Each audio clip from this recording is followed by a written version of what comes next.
또 트럼프 대통령 후보의 네. 발언을 또 하나 인용해보면 네. 비트코인을 절대 팔지 말라. 네. 그죠? 네. 그래가지고 이제 보통은 이제 25년 네. 이번 4차 반감기 네. 사이클 이제 종점을 네. 보시는 분들은 25년을 좀 보시잖아요. 네. 그래서 거기에서 일부 매도도 생각하시는데 네. 트럼프 대통령은 비트코인 절대 팔지 말라라고 네. 얘기했단 말이에요. 어떻게 생각하세요? 오늘 아침 뉴스 보니까 미국에서 팔았다고 또 얘기가 나오더라고요. 옮겼다 그러더라고요. 저는 그냥 그건 약간 쇼맨십에 가까운 얘기고 그런 식으로 약간 어쨌든 컨퍼런스가 좋은 얘기를 해야 되니까 더 강하게 얘기하다 보니까 그렇게 나온 거고요. 제가 말씀드렸다시피 자기가 정말 이 돈이 투자하는 돈이 내가 이렇게 크게 부담되지 않고 나는 정말 비트코인의 미래를 믿고 한 10년, 5년, 10년 가져가겠다라고 생각하면 안 팔고 하시는 것도 괜찮은데 저 같은 경우는 이번에도 솔직히 말하면 최소 50%에서 60% 빠질 거라고 보거든요. 최고점에서. 그렇군요. 비트코인이 얼마를 가던 간에. 그리고 만약에 오히려 기관들이 투자를 하기 때문에 지금 많은 분들이 약간 좀 안 빠질 수도 있지 않냐라고 하는데 그럴 가능성도 있는데 오히려 반대로 비트코인을 사지 않을 이유가 나오게 되면은 하락이 하락을 부르면서 매물이 기관이 던지기 시작하면은 오히려 더 크게 하락도 할 수 있기 때문에 너무 지나치게 무조건 비트코인이 안 빠진다. 과거랑 다를 거야. 항상 투자에 있어서 제일 조심해야 될 말이 이번엔 다를 거야 라는 말이잖아요.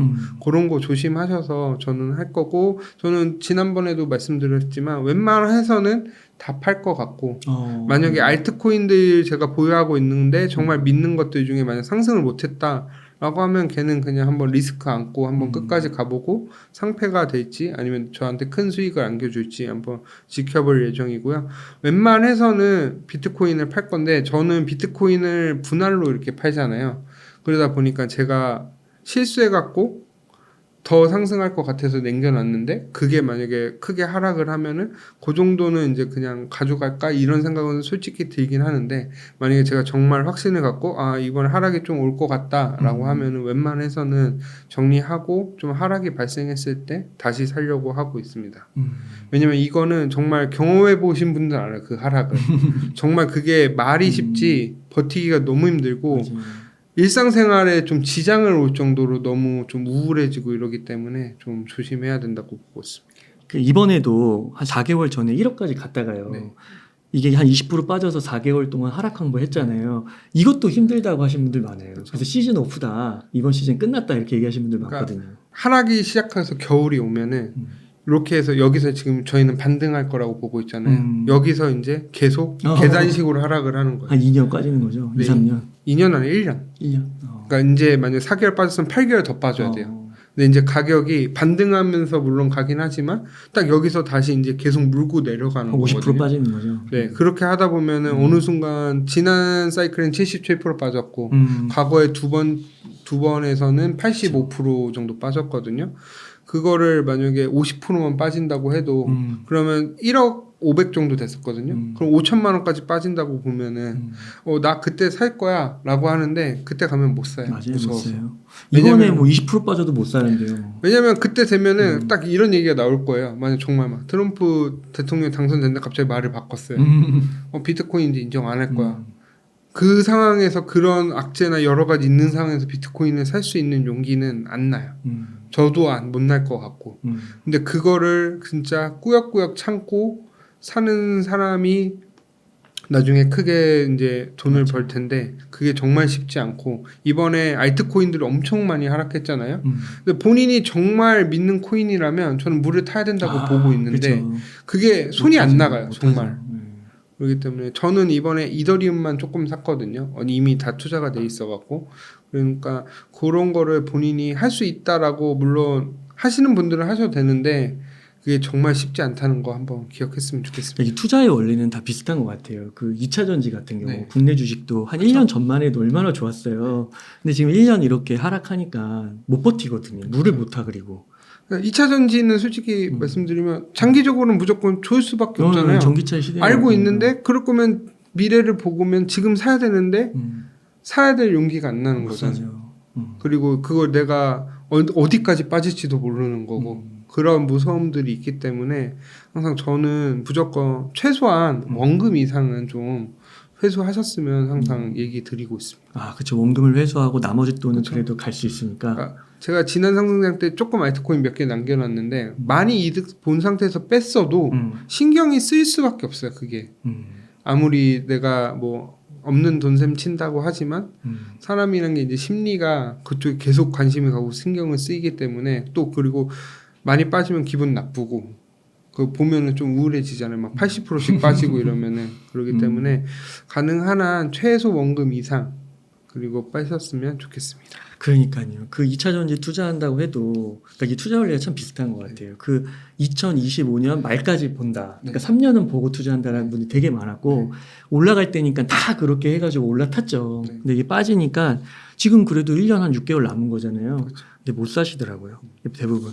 그러니까 오늘 석호님께서 얘기하신 게 되게 중요한 부분인 것 같아요. 그러니까 지금의 기분대로 막 투자를 하는 게 아니라 정말 멘탈적으로 많이 준비되고 훈련이 돼 있어야 된다. 이게 진짜 쉬운 게 아니다. 그래서 이거 댓글에 아마 달릴 거예요. 판다고 하면 비트코인은 파는 게 아니다. 그렇죠. 죽을 때까지 가져가서 자녀에게 주는 것이다. 막 이렇게까지도 달리는 댓글이 있을 거예요. 그거 그렇게 생각하신 건 전 존중을 하죠. 근데 또 하나 재밌는 얘기를 하면은 제 친구가 이제 친한 친구가 한 명 있는데 친구가 이제 이번에 작년 이제 투자한 지 크게 얼마 안 됐는데 비트코인이 좀 올라가서 돈을 좀 버니까 이번에 자기가 투자를 굉장히 잘한다고 생각을 하고 있대요. 그러더니 이번에 그러다가 이제 알트코인을 많이 바꿔서 했는데 갑자기 저한테 얘기를 하더니 내가 많이 겸손해졌다. 내가 너무 약간 건방지게 이렇게 했고 투자에 대해서 무서움을 다시 한번 깨달았다 이렇게 얘기를 하는데 저도 약간 옛날에 그런 비슷한 경험을 했거든요. 조금 올라갔을 때는 제가 잘 투자하고 뭐 이 정도는 내가 할 수 있을 것 같아 라고 하는데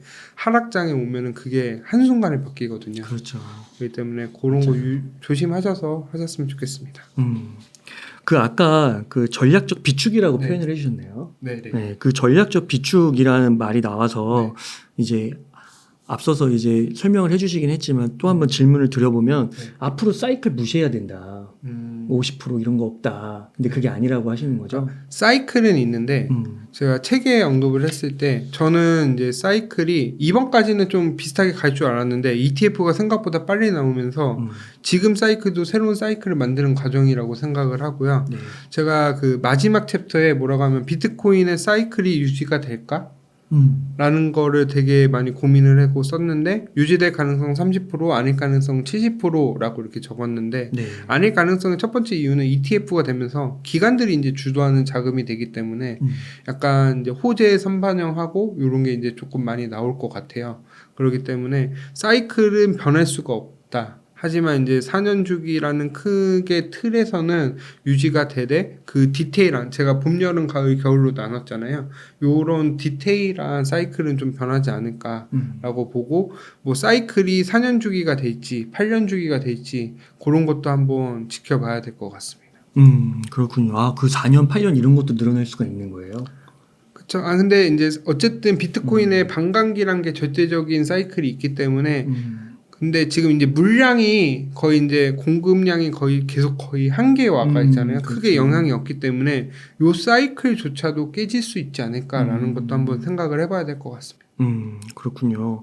그러면 이 전략적 비축, 전략적 비축 자산, 전략적 자산, 그죠? 이거를 막 아주 구체적으로 그 언급은 하지 않았고 용어도 약간 다르게 트럼프 준비 자산을 원래 얘기를 했거든요. 준비 자산은 말 그대로 그냥 저희가 리저브 에셋. 그게 아니었죠. 그죠? 그건 아니었고 그냥 비축을 한다는 정도였고 정확하게 말씀드리면 이제 준비 자산은 예를 들면 우리나라나 이제 미국 이외의 다른 나라들은 외환 확보를 필요하잖아요. 그렇죠. 그렇기 때문에 이제 기축통화나 금이나 이런 것들을 보유하고 있는데 미국도 약간 어떤 리스크를 대비해서 다른 나라의 기축통화나 금이나 이런 걸 하는데 거기에 비트코인을 편입하는 한다는 거예요. 그렇게 되면 완전 안전자산으로 되는 거죠. 네, 그렇기 때문에 하지만 그렇게까지 얘기할 거라고 기대를 했는데 그거를 기대를 생각보다 얘기를 안 해갖고 약간 하락했다라는 이야기도 나오고 그래서 약간 부랴부랴 그 상원의원이 나와서 법안 발의 준비하고 있다 뭐 이런 식으로 해서 약간 위로는 해줬지만 그래도 너무 크게 기대를 했던 것 같아요. 이번에 보니까 그거 약간 좀 실망이 나왔고 딱 7만 달러라는 약간 심리적 저항선이나 여러 가지가 맞아 떨어지면서 조금 하락이 한 5% 정도 나오지 않았나 보고 있는데 그래도 결국엔 이러한 호재가 나쁘진 않고 반대로 해리스 부통령 측에서도 암호화폐 기업들 많이 만나려고 접촉하고 있다. 맞아요. 그리고 박빙으로 가면 갈수록 어쨌든 간에 자기 한 명이라도 더 이제 맞아요. 이제 지지율을 얻기 위해서 나쁘게 얘기는 하지 않고 그리고 다시 한번 말씀드리지만 미국에서는 이미 암호화폐를 받아들이기로 결정을 했고 큰 틀에선 변함이 없다라는 것만 좀 기억해 주셨으면 좋겠습니다. 네. 그 준비 자산이 되면 네. 정말 그 리저브 에셋이라는 네. 용어를 쓰게 되면 네. 가격 폭등이 올까요? 아, 그렇죠. 그렇게 되면은 제가 봤을 때 그거는 정말 법안이 발의돼서 된다라고 하면은 기관들이 이제 포트폴리오를 구성을 할 때 강제로 넣을 수밖에 없을 거예요. 그러면은 수요가 생길 수가 있기 때문에 지금이랑 차원이 다른 수요가 오기 때문에 저는 그게 엄청난 호재라고 보는데 네. 전 솔직히 말씀드리면 회의적이긴 해요. 왜냐하면 지금 인재 ETF가 나오고 이제 초창기 아까 인터넷 인지 시작했다고 말씀드렸잖아요. 그런 상황에서 요거를 과연 너무 무리하게 추진하다가 오히려 비트코인한테 안 좋을 수도 있기 때문에 저는 어느 정도 좀 안정이 되고 났을 때 진행되는 게 좀 더 좋지 않을까라고 보고 있고 아마 트럼프 전 대통령이 당선돼서만 이거 추진한다고 하면 반대에 되게 저항을 많이 부딪힐 것 같아요. 그 때문에 지금 뭐 이걸 기대해서 뭐 무조건 갈 거야 이런 것보다는 그래도 어쨌든 받아들이는 과정에서 이제 서서히 변화하고 있는 우리가 핵심 지금 시기에 있다라는 정도만 생각하셨으면 좋겠습니다. 결국은 될까요? 결국엔 근데 이게 저는 확답을 못 드리는 게 진짜 CBDC가 나와서 정말 비트코인이 필요가 없어지거나 만약에 정말 비트코인에 대해서 필요가 정말 없어지는 일들이 만약에 발생하게 되면은 준비자산 편입이 안 될 수도 있기 때문에 조금 제가 뭐 확답은 못 드리고 아마 요거에 대해서 제가 뭐 나중에라도 정리가 되거나 아니면 어떤 아이디어가 있으면은 다음에 한번 말씀드리도록 하는데 저는 지금은 그 준비자산에 대해서 이런 거는 그냥 호재성 이슈 그냥 상승에 위한 약간 호재성 재료 정도로만 생각을 하지 요게 지금 당장 편입되기는 좀 어렵지 않을까라고 보고 있습니다. 약간 시기상조일 수 있겠네요. 네. 너무 이르다. 다음 사이클에 뭐 이게 될 수는 모르겠지만 이번 사이클은 안 되지 않을까. 와, 그러니까 이게 또 되게 큰 지금 말씀 가운데 생각해 볼 지점이 비트코인을 좋아하시는 특히 뭐 비트코인 소위 맥시멀리스트 네. 이런 분들은 비트코인이 없어지고 활용성이 없어진다 여기에 대해서 전제가 없거든요. 그 그쵸. 전제가. 근데 그거를 한번 의심을 해보는 거잖아요. 그 차이가 또 되게 큰 것 같아요. 그러니까 제가 아까 야후도 말씀드렸던 게 뭐냐면 저는 비트코인도 앞으로 중요하지만 비트코인 생태계를 통해서 새로운 기업들이 엄청 나올 거거든요. 그럼 거기서 이제 기업도 나오고 주식도 나오고 코인도 나올 수도 있고 여러 가지가 나와서 그런 데서 오히려 더 큰 기회를 찾을 수 있지 않을까. 비트코인이 꾸준히 우상향하는데 이제 막 2배 정도씩 올라가기 시작하면은 저희가 이제 비트코인을 2배를 보고 투자를 하는 게 아니잖아요. 그때 되면 이제 비트코인보다 다른 투자가 오히려 더 많은 이득을 주지 않을까라고 해서 비트코인도 좋지만 비트코인에서 나오는 그런 생태계랑 앞으로 이제 새로운 세상을 어떻게 받아들이고 준비하는지가 중요하다라고 저는 계속해서 보고 있습니다. 그러면 혹시 네. 그런 가능성도 있고 네. 근데 예를 들어 이제 마이클 세일러 같은 경우는 1 비트코인이 네. 한 20년 지나서 막 180억, 630억 막 이렇게 얘기한단 말이에요. 근데 이게 알트코인도 사실 모르는 거고 비트코인도 모르는 거고 근데 그 둘 중에 그래도 어느 정도 안다고 하는 게 암호화폐 쪽에서 분명하다고 하는 게 비트코인이잖아요. 그쵸. 그래서 이런 막 180억, 630억 이런 발언들에 대해서는 어떻게 생각하세요? 일단은 공급량이나 이런 걸만 봤을 때는 틀린 말은 아니거든요. 근데 항상 제가 말하는 거는 그거를 몇십 년 뒤를 너무 내다보는 거는 지금 앞에 1년 뒤에도 저희가 어떤 일이 발생할지도 모르는데 물론 그렇게 믿고 투자를 해야지 약간 하락장이나 이럴 때는 좋은데 지나치게 오히려 긍정회로를 버리면은 투자에 잘못된 길로 빠질 수가 있거든요. 그렇기 때문에 저도 물론 180억 가면 저는 되게 좋죠. 저도 투자하는 입장에서. 하지만 그렇게 너무 희망회로만 굳지도 말고 약간 좀 안 될 가능성도 생각을 해보고 물론 터무니없는 얘기가 실현될 수도 있죠. 그렇기 때문에 그게 이제 뭐 그런 관점이 있구나라는 걸 정비하면서 아까 시나리오 말씀드렸잖아요. 여러 개 시나리오 중에 하나로 생각만 하셨으면 좋겠습니다. 네. 그 민주당도 네. 점점 포지션이 바뀌어서 네. 그 점점 더 말씀해주신 대로 친암호화폐적인 발언도 하고 네. 미팅도 하고 막 이러잖아요. 그리고 이제 대표적으로 게리 갠슬러를 네. 이제 해임한다. 네. 뭐 이런 얘기까지도 네. 하더라고요. 게리 갠슬러는 해임이 되겠죠. 근데 말은 했으니까 아마 할 것 같은데 근데 저는 좀 앞뒤가 안 맞는 게 게리 갠슬러가 ETF 승인해 줬잖아요. 그 ETF 투표했을 때 그 2대2 나왔는데 게리 갠슬러가 결국엔 찬성표 던져서 승인된 거잖아요.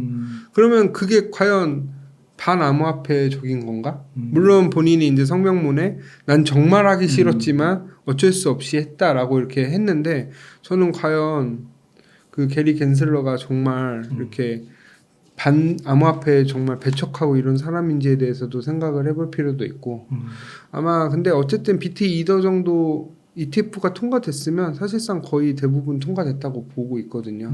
근데 이제 저는 기존의 알트코인들이 이제 ETF 될지에 대해서는 더 지켜봐야 되겠지만 저는 오히려 새로 아까 나오는 기업들 진짜 정말 금융기관들 전통 금융기관에서 나오는 코인들이 오히려 ETF들이 많고 이렇게 저희 섹터별로 이렇게 했잖아요. 뭐 2차전지 섹터 뭐 이렇게 친환경 섹터 이렇게 ETF가 나오잖아요. 코인도 그런 식으로 가지 않을까라고 하고 이제 BT 더 비율이랑 이런 알트 코인들 비율 섞어서 여러 가지 상품들이 지금은 아니더라도 만약에 진짜 준비 자산이 되거나 이런 식으로 되면은 ETF가 폭발적으로 나오지 않을까라고도 보고 있습니다. 그러니까 최근에 보니까 비트코인, 이더리움, 네. 솔라나 네. 이렇게 묶은 거 하나 뭐 만들겠다 이런 얘기 나오더라고요. 그러니까 저는 지난번에도 한번 말씀드렸는데 솔라나 단독으로는 지금 힘들 것 같아요. 왜냐하면 아직 선물 ETF도 안 났기 때문에. 근데 이제 그렇게 섞어서 비율을 약간 비트 90%, 이더 뭐 19%, 솔라나 1% 뭐 이런 식으로 극단적으로 얘기는 하지만